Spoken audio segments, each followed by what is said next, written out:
It is uniquely challenging to be a working parent and have childcare options available to you. Dick's Drive-In Restaurants is a classic burger, fry, and shake restaurant. We opened in January of 1954. We have 8 locations around the region. We're about to break ground on our 9th location, and we have about 300 employees. My grandfather, when he started the business, had a business philosophy that we wrote down for the first time in 1991, which is step 1, a business has to make a profit. Once a business knows how to do that, then they should invest in their employees because their employees will take better care of their customers and they will go on and be brand ambassadors when they transition to working somewhere else. My name is Haley Woods. I'm a longtime native Seattle. I've been working at Dick's for 5 years now. I live in Northgate with my son and my fiance. My son is 7. He goes to school nearby where we are. So Finn he's goofy. He's very, very loud and he loves to talk until he's around people that he's like not sure about yet. You want me to push you or you want to push yourself? You to push me. You want me to push you? Yeah. He's sweet. He likes to think about other people a lot. He's obsessed with Pokemon. That's been a long-standing obsession. Being able to offer childcare, particularly for working parents, is almost essential for being able to bring parents into a workforce. It just starts with living into one of our core values, which is the golden rule: treat others as you'd want to be treated. We pay the best wages and benefits in the industry because we're hiring at the top of the talent pool for employees in our areas. One of them is free to the employee health insurance. We have our scholarship program, so $28,000 now over 4 years. That scholarship program also can be used for childcare if the employee is not using it at this time for scholarship. Scholarship program, the way that it works is you get $5,000 a year now for the first 2 years and $9,000 a year for the second 2 years. And then you can keep drawing on that at the $5,000 level until you reach $50,000 lifetime. The way that it works for childcare is that same amount that would go towards a scholarship is split into 12-month pieces and can be paid out to a childcare provider. This gives our employees a lot of flexibility. Having the continued ability to use the scholarship or childcare program is really helpful for our working parents. When I first started working for Dick's, I was a single parent. It was just me and Finn. I think without the childcare stipend, I'd have a really hard time just like working in general because of how difficult it is to like find childcare opportunities in Seattle. So when we have a crew member like Haley, who is with us when they have a child and face the unique challenges of balancing work and having childcare, it is our pleasure and we're very proud to be able to offer this benefit so that she can find the right childcare for her and her family. I absolutely think more companies should be offering stuff like this. I mean, bringing that barrier for childcare down even a little bit is opening the door for so many more parents to be more active in the workforce. Companies that want to bring parents in and want to bring in like reliable employees and dependable employees. Parents are all of those things. I'm very proud that we can offer this benefit to our employees as a mother of a 9-year-old and 7-year-old. I'm very well aware of how challenging managing childcare and work can be. Childcare is very expensive in this area, and so it certainly does not even come close to covering the cost of childcare, but it does help. It takes the edge off. And again, the unique nature of the flexibility of our program and how long the benefit lasts as far as how old the child is very helpful to our workforce. It's a very well-loved benefit. Here, I'm distracted.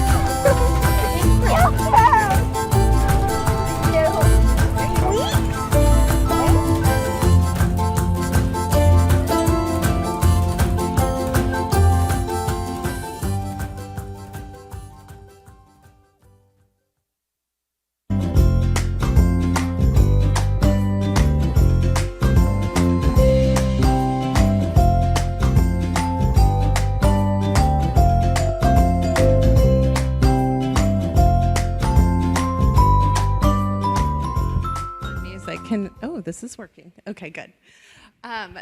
Thank you so much. Thanks for doing this. Thanks for flying all the way across the country, although we did chat a little earlier. I'm thinking maybe one night away from the 7 and 9-year-old might not have been too bad.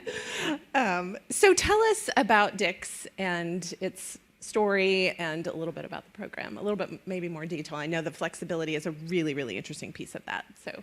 Yeah, so we, like in the video, we started in 1954, January 1954. My grandfather started the business with 2 other partners, one of whom was a gentleman he met when he served in World War II in the Navy in the Seabees in Guam. So my grandfather was actually originally from Portland, Oregon, and his partner Warren Gormley is who was from Seattle, and they ended up starting the business there in Seattle. So. They built the business together. They had that business philosophy together from the beginning, and the scholarship was always informally, at least, part of what they did. My grandfather had the opportunity to use the GI Bill. He was the first in his family to go to college, and it changed his life. And he wanted to be able to do that for other people. So that's where it originated from. So talk a little bit more about the specifics of it as a scholarship program and sort of what it covers and...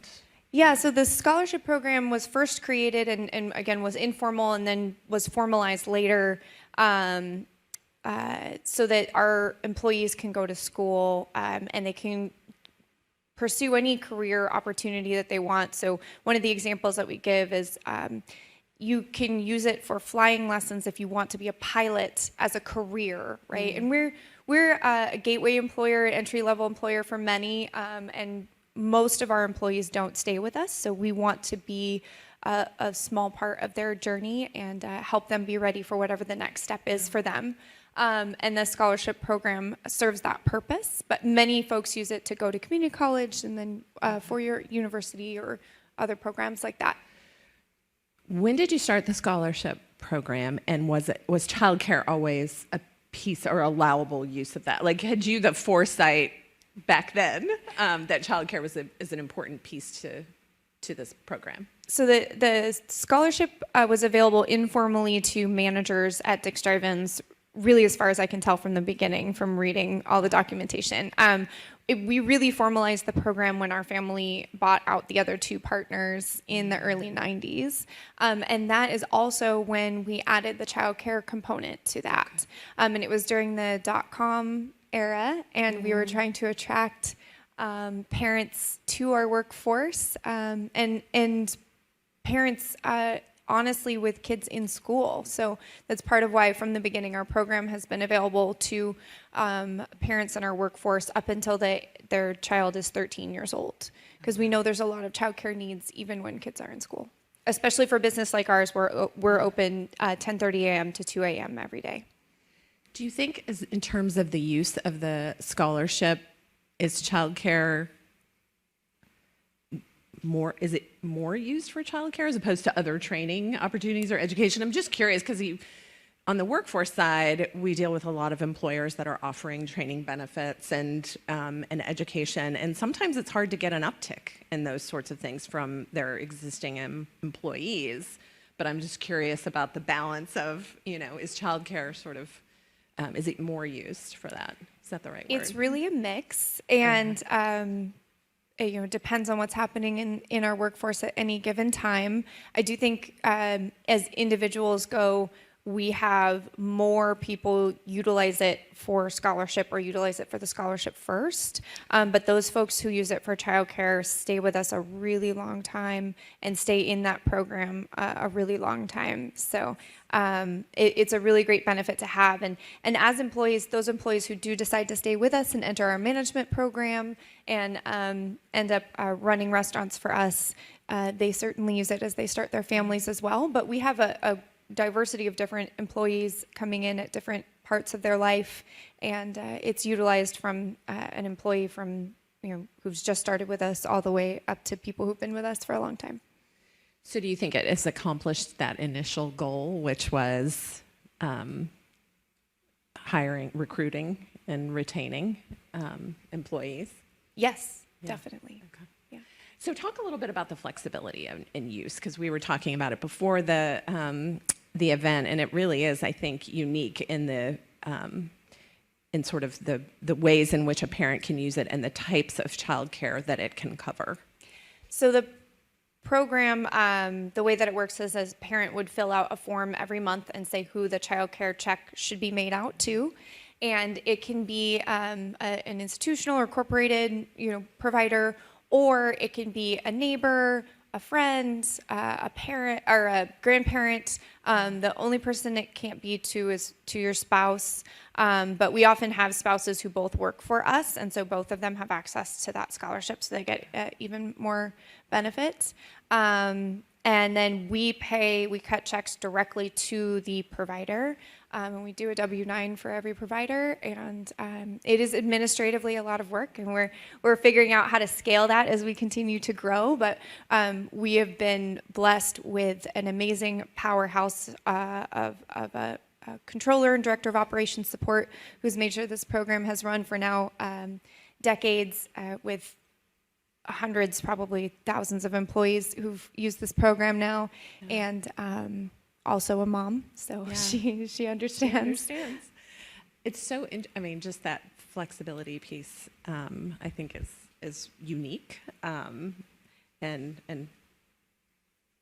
commendable. That's is so great. Tell us. So we were talking ahead of time, and I'd love for you to just sort of give your perspective on, as an employer who's trying to support their working parents, how you see the broader childcare challenges, and that while you want and do your part, it's certainly not fixing the broader issues. It is definitely not fixing the broader issues, and this was a challenge before COVID. COVID accelerated that challenge. In some unique ways for the childcare industry, and in some ways that are similar to many other industries.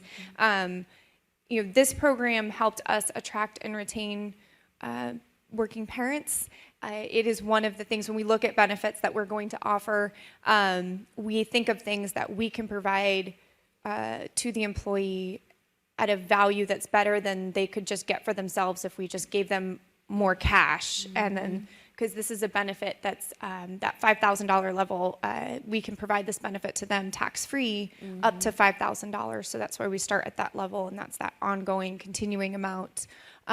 So that is something that we can do that's better than just paying them more per hour.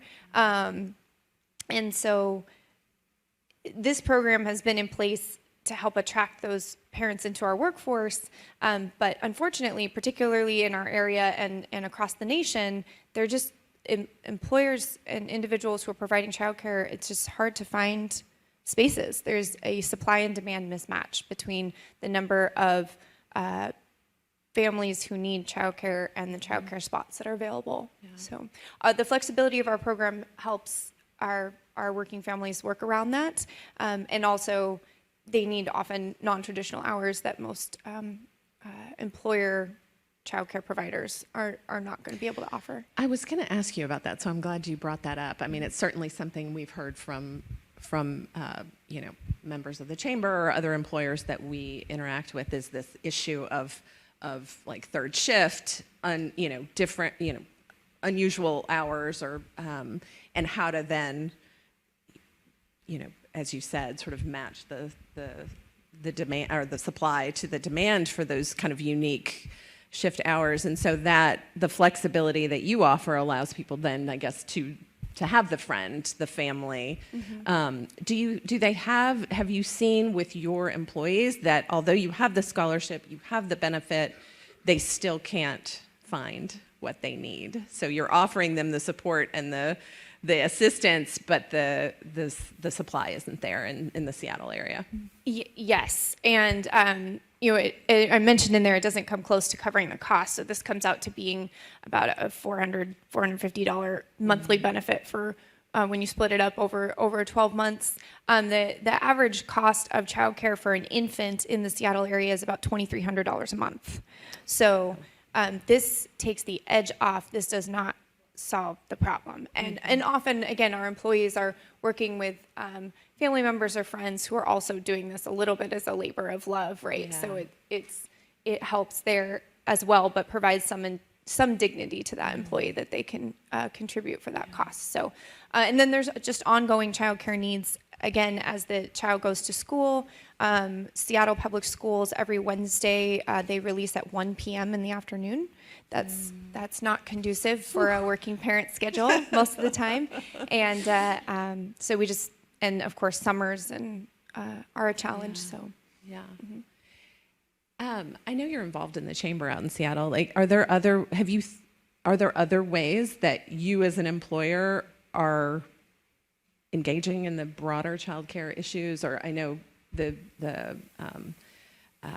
chambers out there are in sort of the policy landscape and other things. Is that something that you as an employer, you see other employers in the Seattle area getting engaged in? I think generally, and thanks in part to the chambers, the U.S. Chambers work, and then the Washington State Chamber has been doing a lot of work on this as well, highlighting this challenge. And as you mentioned in your opening remarks, obviously COVID kind of opened everyone's eyes to the challenges of balancing work and family, because we were all working out of our homes, and it just became very apparent to everyone, the juggle involved. But the childcare crisis, as I mentioned, is just a mismatch between supply and demand. And a lot of these childcare providers are employers. They're small businesses or micro businesses that are often minority, female, immigrant owned. And we need to bring them into our local chambers and provide them the support and resources that they need to not only run their business successfully for themselves and for the families that they're serving, but also help them navigate the challenges of adding more spaces. My children, I was so excited to find a wonderful in-home provider. I joined in her first group of students, and she's a great personal friend of mine still today, even though my kids don't go there anymore. She ran a Chinese immersion school because she was originally from China. We had kids from all over, originally from all over the world, and my youngest son spoke Chinese before he spoke English. And she ran it out of her home, and she started with 6 kids. She had capacity for 12. With just navigating the challenges in our environment in Washington, it took her over a year to be able to provide all 12 spots. And there are a lot of roadblocks to her adding more by adding another facility. So she would love to have a second home in her neighborhood where she can add more spots and serve more families. Her wait list is super long, and it's very difficult to do that in Washington State. Interesting. We should dig into that in Yes. another conversation. We have just a couple minutes left. If there are employers out there, as we, either listening here today or wanting to learn from folks like you, how, or want to establish a similar benefit, like I know it was sort of existed prior to your time at the helm, but what are some of the steps? Like, what are some of the first steps to doing something like this, and how difficult is it? That's a great question, and I have employers reach out from all over the country, honestly, when they hear about this program, like, hey, can I jump on a Zoom meeting and talk to you about your program? I'm happy to do that, so I'm sure my email is somewhere up on the website, and feel free to reach out. I'm happy to do it. Honestly, look at your workforce, and not just your workforce today, but the workforce that you want to have for where your business is going. And so think about what benefit you can offer where you can provide more value than just paying a higher dollar amount. And then specifically for a scholarship or a childcare program, a lot of employers are afraid to take the first step to offer it out because they don't know that they'll be able to afford it.